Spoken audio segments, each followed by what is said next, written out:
Good afternoon. It's time to start our storytelling with our Ogs. Well, I hope you've had a chance to make one and you've enjoyed it and that you've come up with some really interesting characters.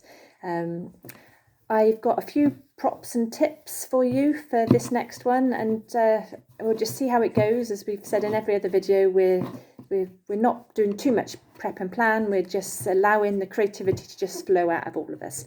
Okay, so I have my Og that I made with you the other day, and I've left it just as it was and decided not to share it with my daughter's friend. I made them another one because I wanted to keep this one myself and use this for all the things that I do from here on with you.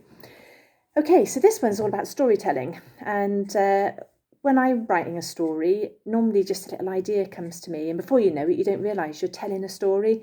And often some people are really good at telling stories. I don't think I am particularly good at telling stories. I've got friends or people in the family that are good at telling a joke and something. I'm not very good at telling jokes. I can't remember all the bits, in the punchline. I normally say the punchline too soon.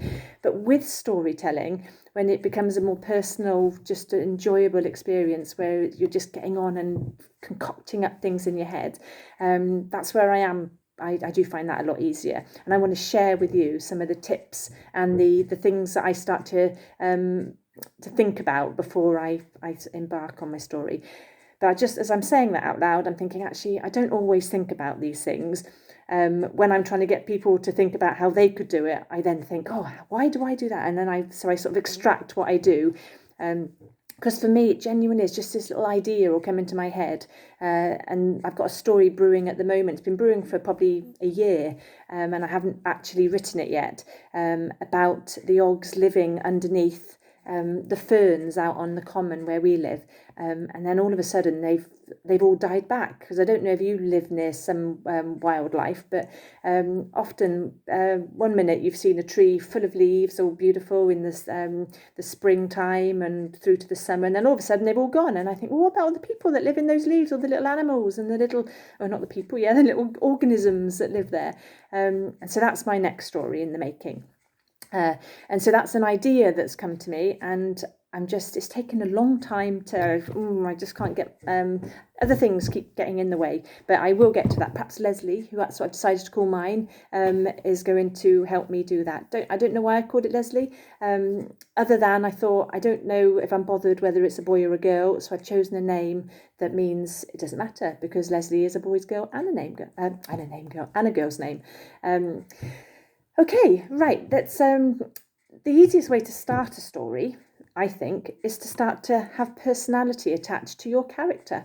So when I'm working either in a school or at Crafts by the Sea craft shop with young people and children, I have a little Og fact file that I have, and I don't think it works this way, does it? Because it comes across backwards. So if you've got a mirror, put your mirror to this now, and then you can read that. I'll read it all out to you. Anyway, so my new Og fact file that would go home with every Og we make. I'll tell you what it says on the top. You and your Og can really make a difference. You are going to be the voice behind your Og. So I'm the voice behind Leslie. Your Og is going to give you the confidence to speak up and express yourself creatively. So we're going to release the Og in you. And the first question on this, or the first request for information on this personal history Og fact file sheet is, my Og was born on. So when was your Og born? When did you make your Og? Did you make it yesterday? Did you make it 2 days ago? Have you always had an Og and we didn't even know, and you found it out and you think, oh, when did I make that? That was with grandma, or that was something mum and I did, or my brother and my sister. So if you've got an Og, I want to know when it was born, and you can put that down in part of your Og diary. It can be one of the sheets that goes into your Og diary. My Og was born on the 27th of March 2020, the year of the virus. Yeah. My Og's name is, well, as I said, I've decided mine is Leslie, and my reasons being because it's a boy's and a girl's name, and I'm just not bothered whether it's a boy or a girl. I just like it as it is, for what it is. I like its quirkiness. I might find I end up saying he a lot, and then I think, well, actually, it's already decided, it's a he. So we'll see where that goes. But I'm not basing any of this on whether it's a boy or a girl. It's just Leslie the Og. My og is made out of, well, there was an old scarf involved for these legs. There was some lovely, do you remember the threads I were using were an old woolen mill, Solver woolen mill down in West Wales. The hair was just some random bit of wool that came out of the bag, either given to me or just an old ball of wool that I happened to have. There was a sleeve of a jumper, this colourful jumper here with stripes on, and this leopard skin jumper, if that's the right print, and buttons for the sunglasses. Oops, he's fallen over.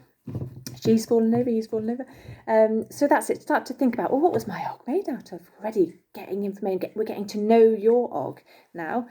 And like I say, going back to the name, perhaps you were thinking about somebody, perhaps you were thinking, I'm going to make an og of my dog, or I'm going to make an og that looks like Grandad. So that might help you with your name, or you might have just looked at it, picked it up and looked at it and said, oh my God, it's Fred, or oh my God, that is Gerald. I don't know, but I'll let you go off with that. I just want to give you the ideas. Okay, next question. My og will live in, well, will it live in the house? Will it live outside? Will it live in a box? I know what mine's going to live in because I found this the other day, and I've got quite a few of these from the vegetable box. So I took them up to the craft shop the other day, Crafts by the Sea, and we used them with the ogs, and they were being turned into boats and all sorts. So a little container like that, but my og, as you'll later come to find out, wants somewhere really comfortable to go to bed.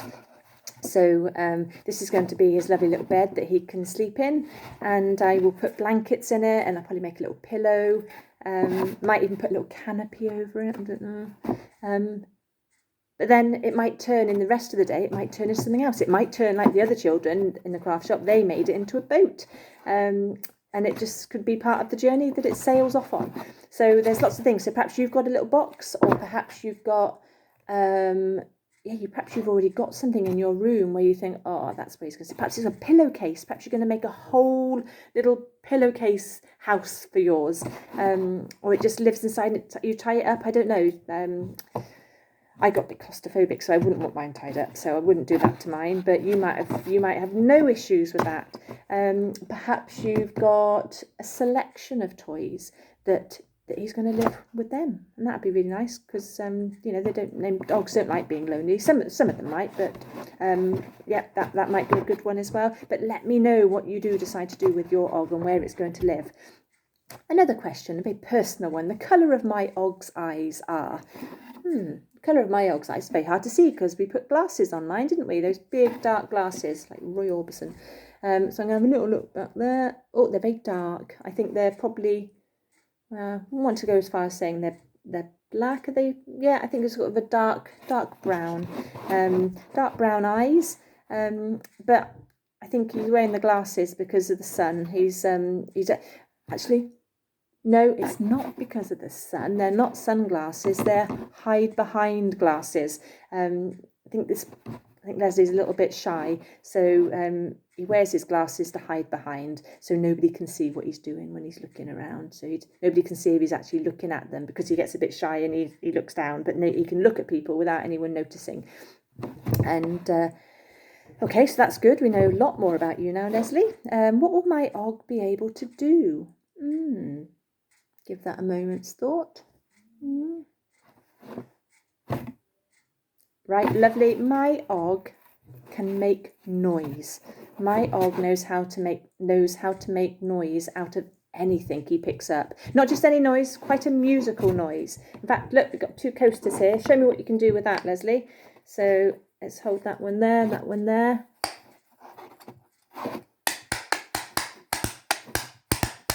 Oh, yeah, I can see what he means now. Yes, so his almost like a special power will be to bring noise, musical noise to the world, for which we will be very grateful, I'm sure. Oh, look, there's another thing here for you. What can you do with that one? Oh, and it does something else.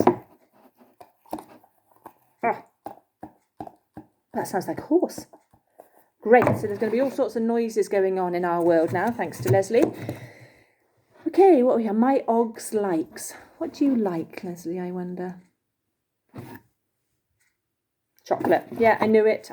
But we can't just eat chocolate. We have to eat other things, healthy things as well. So can you give me something healthy you like to eat? Strawberries and grapes. Okay. What about vegetables? You often need to have our vegetables as well. Curly kale. My goodness, that's a strange one. Good, lucky for you, we're growing some in the garden. First time ever as well. I haven't grown anything in the garden ever. So this is, hopefully we'll have some curly kale for you. Right, okay, that's my Og's likes, my Og's dislikes. What don't you like? I don't understand. You don't like getting up in the morning. Wow, it's difficult. I do appreciate that, and I have 2 children that are struggling with that at the moment. So that might be something that your Og doesn't like doing as well, getting up in the morning. But some people love getting up. So perhaps your Og loves it. Perhaps the first thing he does when he gets up is, like my dog, does a bit of yoga. Our dog, first thing he does is downward dog. Get a nice view of her backside, while she stretches out and she stretches her neck out. So perhaps your Og is going to be a fitness Og. And that's his thing that he does like rather than doesn't like. My Og's best friend. Oh, well, I'm hoping it's going to be me, because I'm the one that's going to be giving you your voice. But of course, along the way, we'll meet others, and perhaps somebody else will come along and be your favourite person. Okay, so now you can see how we've already got a personality attached to our character, and you've created it all yourself. You're so clever. You've got so much imagination in there, and all you need is just a little structure to help you to make sure it's all out there, so you know who you're working with. You're working with your Og, and you know what your Og likes, dislikes, what it's going to be able to do, and where it was born, where it's going to live. And what were the other things? Just some little minor details about it as well. So we're on the road to a great story. Okay, now let's see. I made a few notes from some of the workshops I do with students who are going to be working with young people and children about stories. So stories are actually quite simple. They just need a start, a middle, and an end. And you've got to think about what you put in the start and what you do in the middle and do at the end. But when you see it like that, it's 3 things: a start, a middle, and an end. You can decide what happens at the start and in the middle and how you end it. So we've already started ours, haven't we? We've created this sort of introduction to our character. We have the Og fact file that tells us about our Og. So this story could be just about your Og and all the things that your Og wants to tell the world.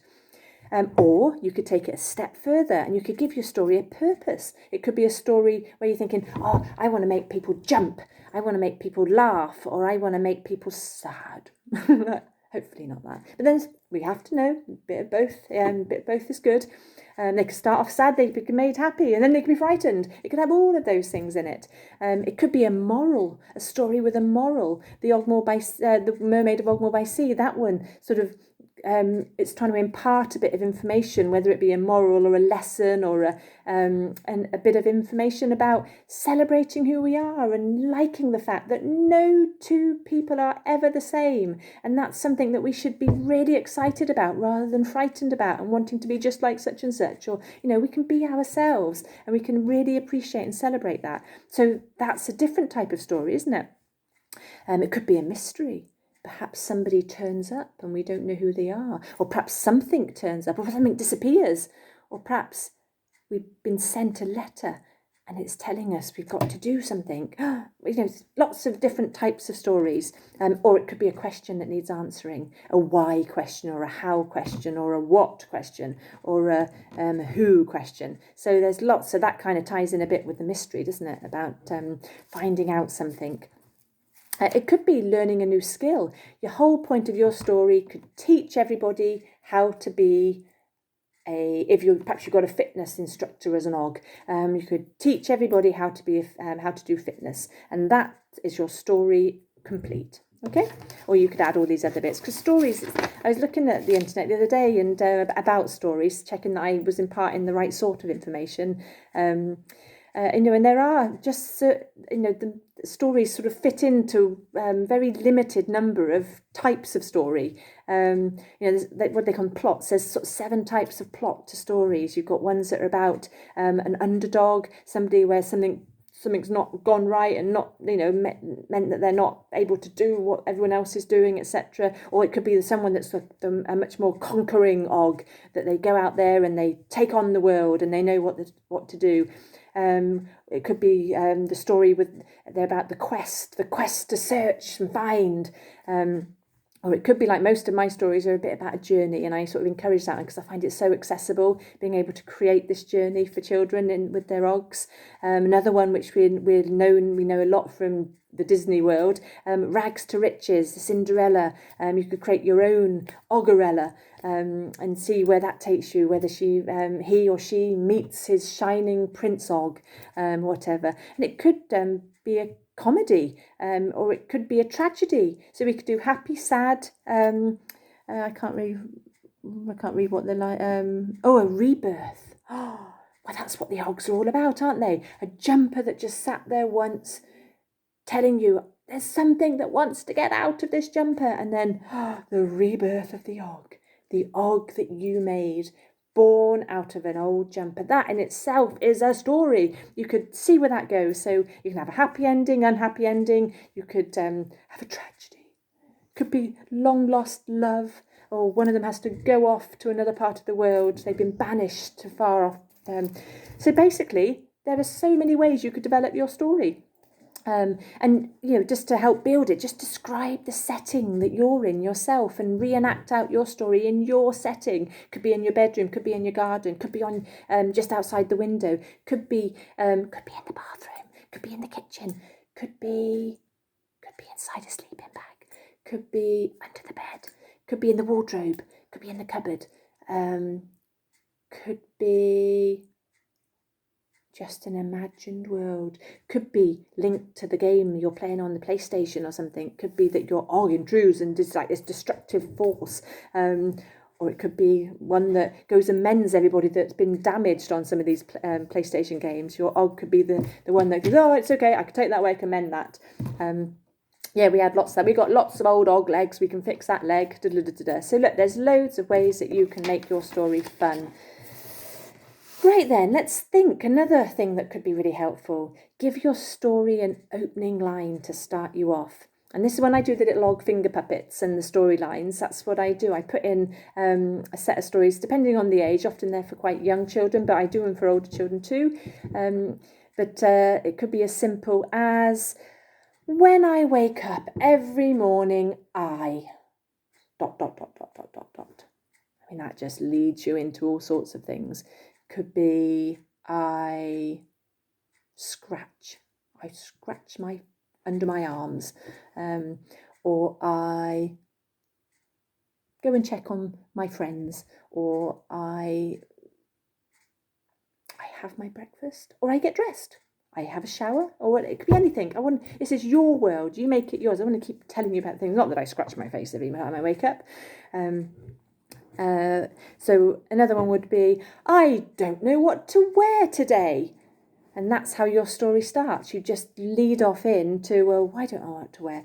I know, I'm going to wear my bestest dress, and it doesn't matter if it's Leslie the boy or Leslie the girl. He can wear his best dress if he wants. So we just don't mind, do we? So you can follow off that one and make people laugh. Okay, or another one could be, I woke up this morning and I didn't know what day it is, so I decided it was Sunday. That'd be a good one, wouldn't it? And you did everything on a Sunday, and then you were getting friends that were getting in touch. Why aren't you here? Why aren't you there? You think, wait, it's Sunday. You think, no, it's not. It's another day. So again, another story could just unfold because you got the day wrong. If you want to be encouraging your children with certain themes, I will never eat vegetables because, could be how it started, but over the course of time, your story tells them how they just ate all the other things that they think they want to eat until they suddenly thought, oh, I can't eat any more chocolate, or I don't like just eating this. It's a bit like Christmas. We always wish it was Christmas every day, and then we realise, oh, that'd be awful. So again, start to use the storylines to turn it round on its head. Right, what's the other one I've got up here? Oh, I would like to make a new friend today because... ... That'd be a nice one, wasn't it? So I'd like to make a new friend today. And and then you can come up with why that would be a good idea. And so between that and your Og fact file as to all the important things that matter to you, you could start telling your story, and you could be moving around your house asking the Og, asking Og questions. You might sound a bit mad if you're asking your Og questions, but you could ask Og questions, like, what would an Og like to do? And then, what would an Og think about? What would an Og say if? So we don't want to be thought to be mad, because we're not. We're just imaginative and we're just having fun. So there you go. Remember, you've got your Og diary, so you can just be adding pages. You can pick up props along the way. You could, like I say, we've got the box so far. I'm going to make blankets to go in there, and we could see where that takes us. Now, I've got another story I'd like to read with you. I've got quite a few stories I'd like to read with you. I've got The Day a Tree Trunk Fell from the Sky, which is a nice one for perhaps slightly younger children, so I'll put that one up. There's another one called The Misunderstood Pirate, which I think is appropriate to anybody of any age, to be quite honest. And the other one is The Ogs Form a Band, which is the one really good when you're working with real littlies that are really into making a lot of noise. So I'll have to try and reenact that one for everyone. I might need help. But anyway, there's more to come then. But this is your time now to start making your Og stories using your Og fact file, your Og, and all your props. And I hope you have so much fun. And I really would love to see them. If obviously people might not be comfortable, I'm getting more comfortable being on this channel doing it. But if you're not comfortable, get in touch via my email, fd@francinedavis.art, or by Crafts by the Sea on Facebook, etc. Any Francine Davis art, www.francinedavisart is my website, and just try and ask me. I would really love to get some feedback on how your Ogs are developing. And there are some pictures actually on my website under the community art section, where you see the day we tried to make an Og word, I can't even say it, an Og world record. I was working with a sustainability project in Caerphilly and with Keep Wales Tidy, and we got as many schools in the area together and children together in the area at that particular time for an event to see how many Ogs we could make in a day. I'll have to check what number the actual number was, but it was a huge number. But unfortunately, it wasn't a world record because they weren't able to come out and clarify that, because I'm sure it was a world record because there had been no Ogs made until that point in that number. But anyway, it just gives you an idea that this has been going on for some time, because that picture was taken maybe 8 years ago. But again, it's so much fun. So many children have been part of this, and I just really hope that from here now we can get you activating your Og gene and out there telling stories that just entertain you over the coming weeks. And I just think I just don't want to be left out. I just want to hear how they're going. Okay, lots of Og love to you all, and we shall see you tomorrow with some stories. Okay, and hopefully I'll be hearing some of your stories too. Take care. Bye bye.